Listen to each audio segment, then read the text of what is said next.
how to pass AP Psych Part 1. Alright, so first things first, you should always study from your outline book that Miss Dill makes you do. Okay? And let's start with Chapter 1.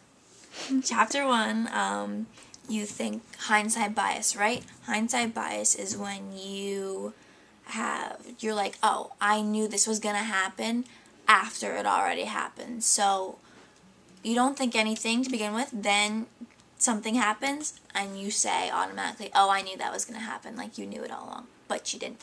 Alright, now, Chapter 1 involves experiments and, like, parts of experiments. So you have, like, your hypothesis, your if-then statement, and in research you have two groups. You have the control group and the experiment group.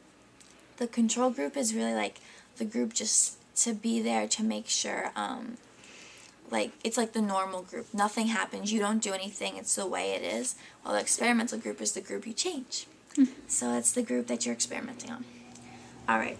And then you can compare the two after. And let's see what's next. You have your mean, medium, mode, and range. So to remember mean, you think average. Like Adriana says, mean math teacher always takes the average. So mean, average. Then median is you find the number in the middle. So median, middle. And then you have mode. And mode is the most occurring. So mode, most. And then range is the highest and the lowest. So, I don't know, there's nothing really for range. Just think of it as the only one that doesn't have a word to go with it. Alright. Then we have ethics. And with ethics, there's certain ethics you have to follow. So remember, voluntary, like people experimentees or people being experimented on have to be voluntary volunteers. You can deceive them, but you have to tell them later what's going on. You have to keep confidentiality agreements, and you cannot harm them at all. And you're allowed to leave at any time. And since it's voluntary, you can leave at any time. Okay. Next, we'll go on to Chapter 2, where we have the nervous system and the brain. And the nervous system is separated. There's like the central nervous system with the what's it called, the brain and the spinal cord. Then you have the other part of the nervous system with the peripheral, right, not peripheral, sorry, always mess that word up, starts with the P, where you have the somatic, parasympathetic, no, autonomic, and I think it's somatic. Oh my god, I'm messing up. Okay, so in the autonomic, stop laughing at me, nervous system, you have parasympathetic and sympathetic. Sympathetic, think arousal. Parasympathetic, think recovery. So you do sympathetic, and then after you get all aroused and stuff, you need parasympathetic to calm you down to get back to normalcy. Alright, then you have the brain. And there's 4 lobes of the brain. You have your frontal lobe where you think, your peripheral lobe back here, your occipital lobe, your eyes, and your temporal lobe right here in your ears. So temporal, occipital, parietal, and frontal thinking. Alright. Let's see what's next. Oh no, this isn't in the right order. What do? I go to Chapter 2 still. We're going to go to neurons, because when you have your neuron, you have the dendrites, then like the cell body part with the soma and the like nucleus and everything in there, and then you go down through the axon, and then after the axon is the axon terminals, and then through the axon terminals is where the neurotransmitters go down through the synapse, which is just a blank, like, just a space between the neurons, and that's where you have reuptake, and neurons are transmitted to the next, and so on and so forth. Okay. Let's go to Chapter 3, which is consciousness. So, consciousness is being aware of yourself and that you're here. It's knowing that you're awake. Consciousness, awake. Alright, so selective attention is when, like, someone is, like, talking to you and they're saying you need to do your chores and do your homework and this, and they're like, oh, and I'm going to go over to the mall. All you hear is mall, because you don't want to do your homework, you don't care about chores. All you want to do is go to the mall, so all you hear is what you want to do. Get it? Good? Okay. What's next, Adri? Sleep. Right now I am very tired. So if I start dozing off like this, I am going into stage 1 sleep, which is like where you're beta waves, so you're awake but you're not awake, and then you fall asleep and you get into sleep spindles where you twitch. Like you're sleeping and it's like you're off balance and you twitch, okay? And you don't really notice you're doing that in your sleep. And then you just slow driftly more into more like sleep as you go into stage 3, right? So you're going down and then you get to stage 4. And stage 4 you're in your deep sleep where you can't move and anything. As Adriana says, you could wet the bed or sleepwalk and not even know you did it. You are in complete deep sleep. And then you go back up and soon you get to REM sleep, which is the 5th stage.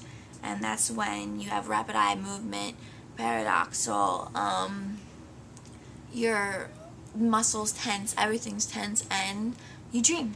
So REM is dream. Okay. So now we have 5 stages. Let's move on to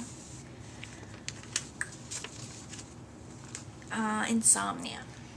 Insomnia is an Al Pacino movie, as Adriana says, which I think is ridiculous because I've never heard of him or that. But insomnia is a sleep disorder. And there are many sleep disorders. Remember, sleepwalking, sleep deprivation, excess sleeping, night sweats, things like that. And then go on to drugs. Now, there's many different types of drugs. There's hallucinogen. How do you say that, Adriana? Hallucinogens. Hallucinogens. And stimulants and depressants and... Depressants are like alcohol. It slows you down. It makes you kind of like, when you're in depressed stage, you're at like, you don't want to move and stuff like that. And then hallucinogens are like LSD, like you're in a psychedelic place, you don't know who you are, it's crazy. I wouldn't know. Adriana would. That's Just kidding. Stimulants are like heroin. They like wake you up. They keep you like hyperactive. Okay. So there's also hypnosis, and hypnosis, as you all know, is when you get into this psychological state where it's like sleeping, but you're at levels of consciousness, and like you don't know what you're doing, but if someone tells you to do something, you'll probably do it. So they can like get secrets out of you. It's like therapy, hypnotic therapy. They can like get what you're really feeling out of you when you're in hypnosis. Alright, so let's move to chapter 4 and DNA. DNA is your chromosomes that you get from your parents, and it goes together and it makes up like who you are genetically. And that's like your heritability, is what you receive from your parents genes wise. And that's where natural selection comes in. Remember natural selection, Darwin? The survival of the fittest, only the strongest will survive, or the least likely to be noticed by prey. I don't know what that means. it means mutations. Mutations, right. You can get mutations too from these genes and stuff like that. So, like an extra chromosome or something. And we're going to move on to twins. There are 2 types of twins. There's identical and fraternal. Remember, identical is 1 egg, 2 sperms. Fraternal is 2 eggs and 2 sperms. So, if you're an identical twin, you come from the same egg. If you're a fraternal twin, you're in the same womb, but you have 2 different eggs. Sound good? Did I embarrass you? Yeah. Okay. Womb embarrasses me. We're going to move on to chapter 5, and there's different intelligences. There's fluid intelligence, which is knowledge that you acquire And there's crystallized intelligence, which is knowledge that you already know, that you already have. So as you get older, you continue to acquire more fluid intelligence and lose more crystallized intelligence. Remember, crystallized, you're going to lose as you get older. Fluid, you're going to keep gaining, and it's not going to go away. So don't worry about that. Cognition. It's okay. Cognition is, you have Piaget. Remember, Piaget is with cognitive development. He has his stages. You should know these because we go over them a lot in Miss Dills. There's sensory motor, there's pre-conventional, there's concrete operational. Maybe there's pre-operational. Just kidding. Pre-operational, not pre-conventional. There's so many things. And there's formal operational. Alright. And he only does it from a certain age. Now, there's also ways to form your identities, and it's called multiple identities, where, what are you laughing at? Adriana's laughing at me right No, now. if you open your mouth, you can eat the sandwich. What sandwich? The one behind you.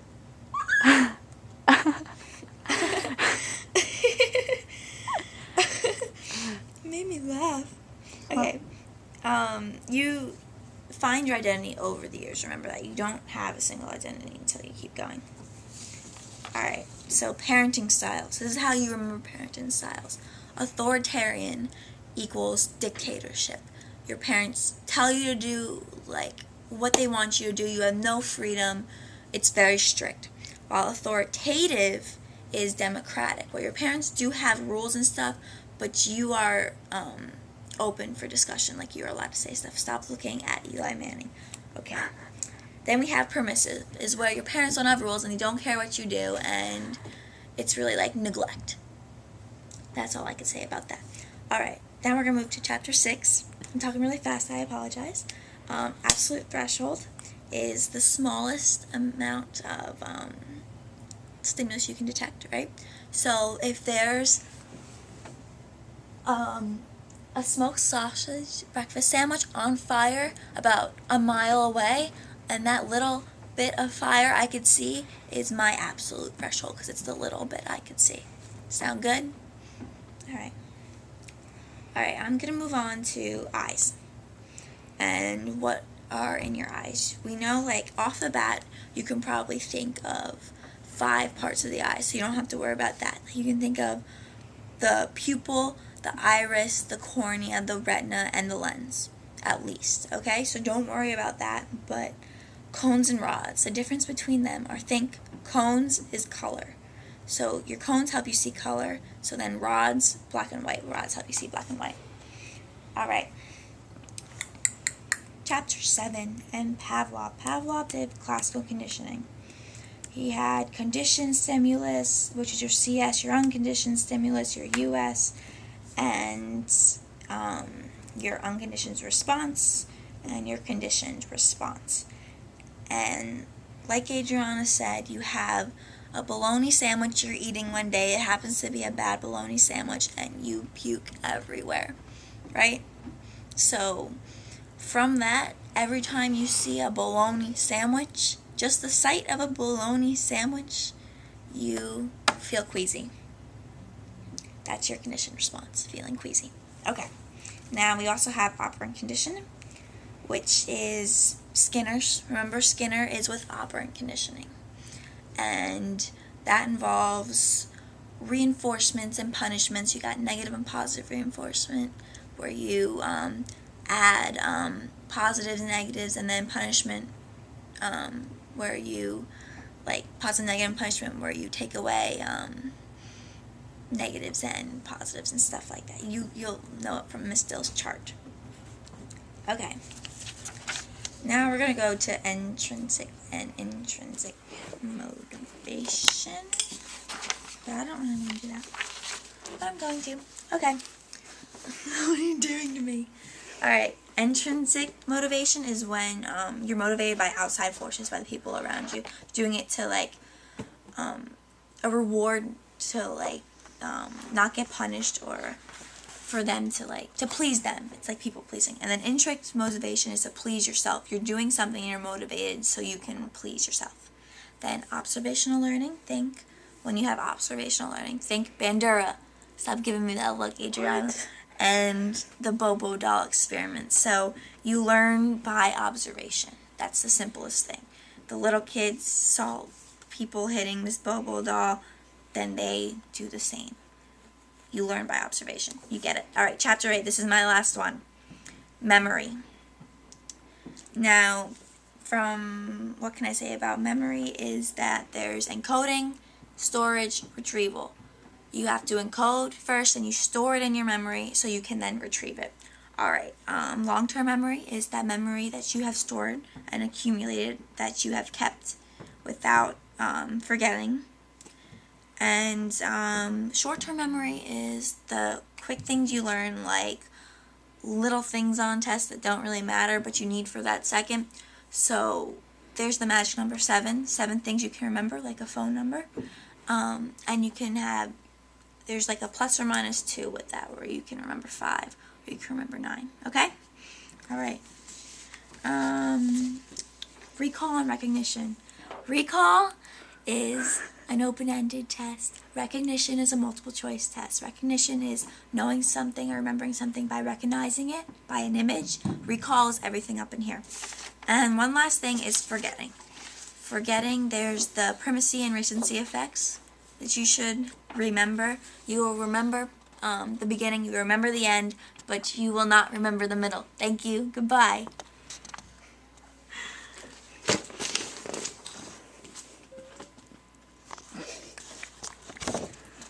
Part 2. Adriana's turn. Hi, Miss Bill. I just want to take this moment to show you that I'm actually making a video. Okay, now, so for me, I'm going to talk about fundamental attribution error, which is also known as the correspondence or attribution effect. It describes a tendency to overestimate the effect and disposition of a personality. Oh, an example is like, okay, Miss Dill assigned us a project and I think I could get it all done in a day, but I know I can't. Then I think I have all this like superpower, but I can't. So I overestimated my ability to accomplish something in a short amount of time, which needed a longer time to do it. Like, that's with everything though, not just your class, Miss Dill. Okay, so chapter 9. Okay, chapter 9. Both algorithms and heuristics. Both are methods of thinking and solving problems. What are you doing? Stop that. And algorithms are procedures or rules, and heuristics are quick judgments and are error prone. Then there's confirmation bias, which is only a search for information that supports you and you don't look for evidence it contradicts itself. Phonemes are the smallest basic unit of language, and morphemes are like the basic meaning of language. Morphemes are meaning. Phones, like ding-a-ling-a-ling, hi, are for phononyms, like the smallest basic unit. Alright. Sound.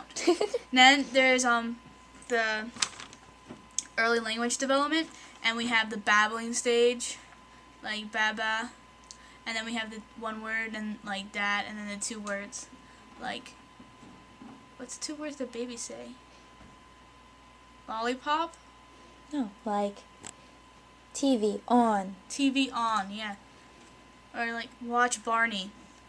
Then It's also telegraphic speech. Yeah, telegraphic speech. Alright, next. Next, chapter 10. We have general intelligence, which was by Spearman, and it's described as a concept of, or the G factor, using a technique known as factor analysis to examine people with tests, like aptitude tests. Then Gardner came up with multiple intelligence. We have spatial, linguistic, bodily, musical, interpersonal, and naturalistic.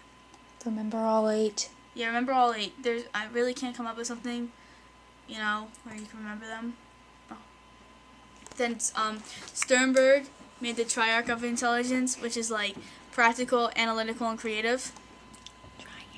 triangle, triangle.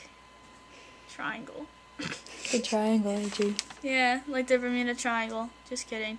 Now we're on chapter 11, and we're going to talk about sex and sexual motivation. Yeah, you know. Sexual motivation is influenced by hormones such as testosterone, estrogen, and so your sex hormones. Basically, you want to engage in sexual behavior. It's a need. It's a basic need. Then you have the hierarchy of needs, which is at the bottom is sociological. It's like you need food, water, sex, sleep, homeostasis. Physiological, Adriana. Yeah. Physical. You said sociological. Oh, sorry, I mean, I have a pronunciation problem. Physiological. You need your physical. Like, yeah, you need like breathing, food, water, sex, sleep. Then you have safety, which is like you have a job, you're healthy. a home. A home, okay. Then a loving belonging, like family, a relationship, intimate with one another. You have esteem, is your next one up there. It's like you think highly of yourself, you're very confident. Then you have self-actualization, which is like morality, creativity. You accept the facts that happen, you accept everything that's happened to you.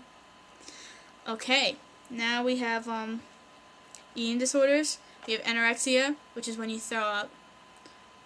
No, it's not. Okay, Phipps, I'm sorry. Anorexia is when you are skinny, where you don't eat. It's when you have a problem with eating. Yeah, it's where you have a problem. You just don't eat. You just don't eat. And then bulimia. Nervosa.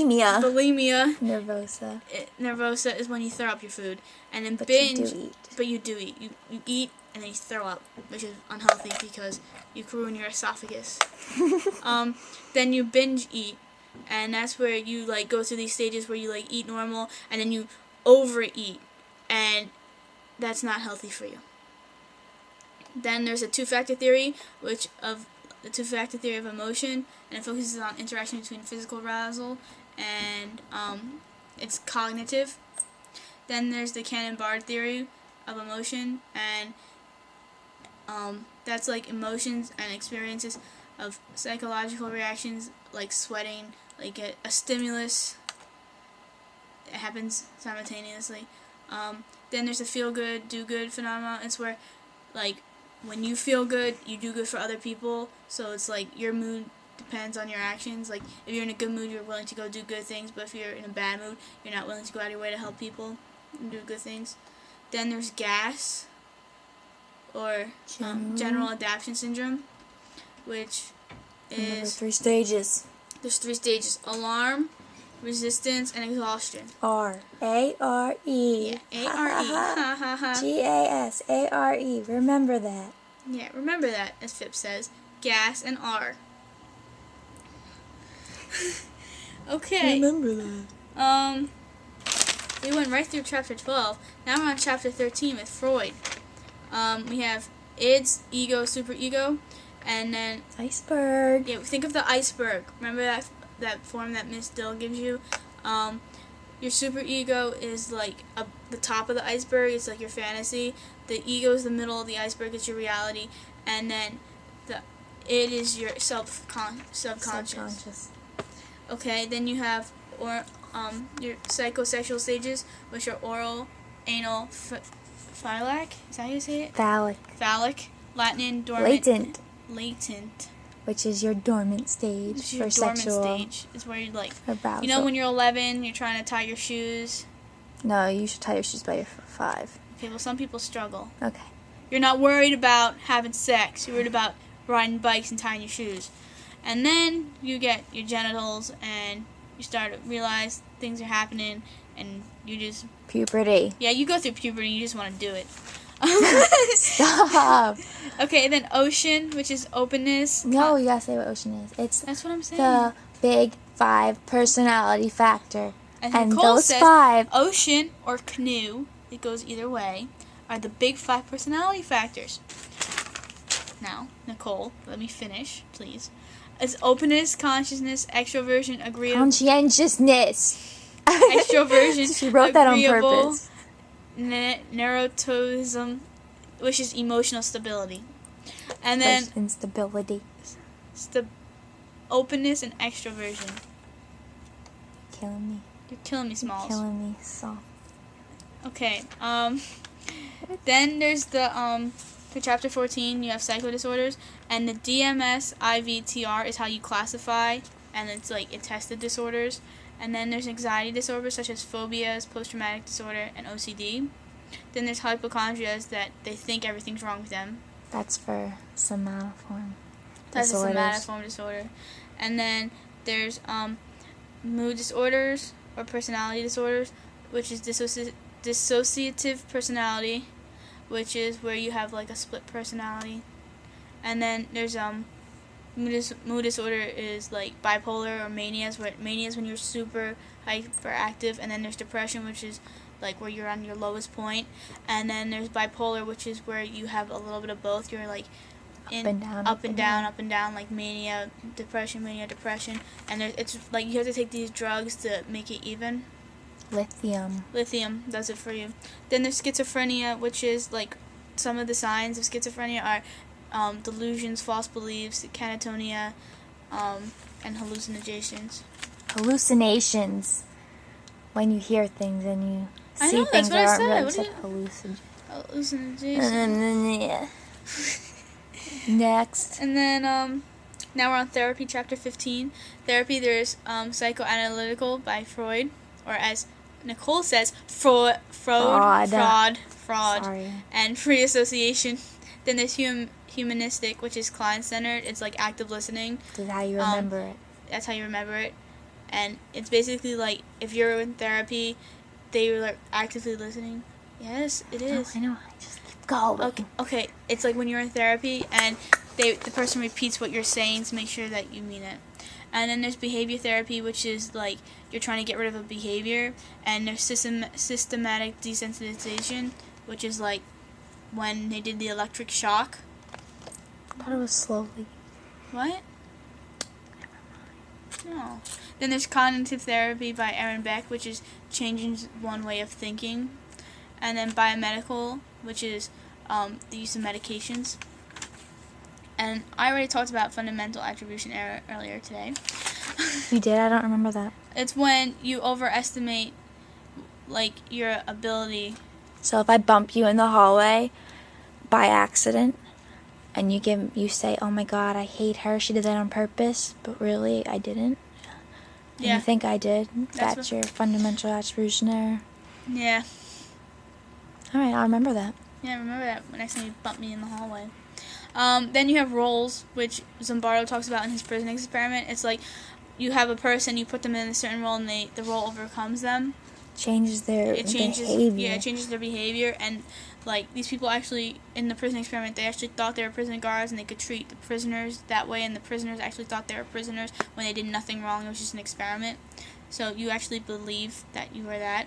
Then there's conformity, which Ash used his line test with, where he's like where he tested that, and he saw that one person answers a question, and like if one person has an answer that's not with the majority, they change. Even if they know it's wrong.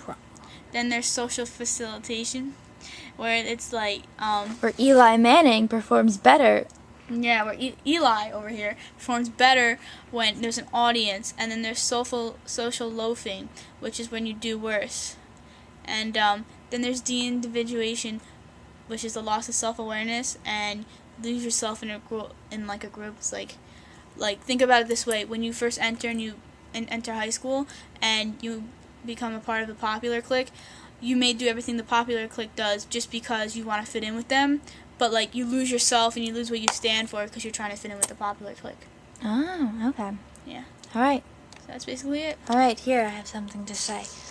Okay, we try to get this done in about 30 minutes. For anyone who's taking the AP exam or taking the final and needs a quick study the night before to review everything, here's a little thing, so that's why we're going really fast, so you can get all the information in right before the test if you're really freaking out.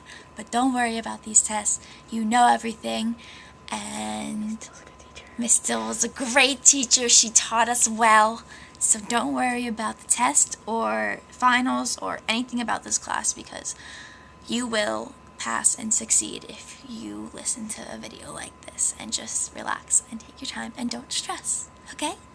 Any last words, Adri? Enjoy your evening. Okay, well, thank you for watching. This video is made by Nicole Phipps and Adriana Belomo, and The Adri Phipps Show. it's the Adri Phipps Show in 30 minutes, because our first video was like an hour long, so we had to cut it short, because we know how boring things like that could be. So you're welcome. Goodbye.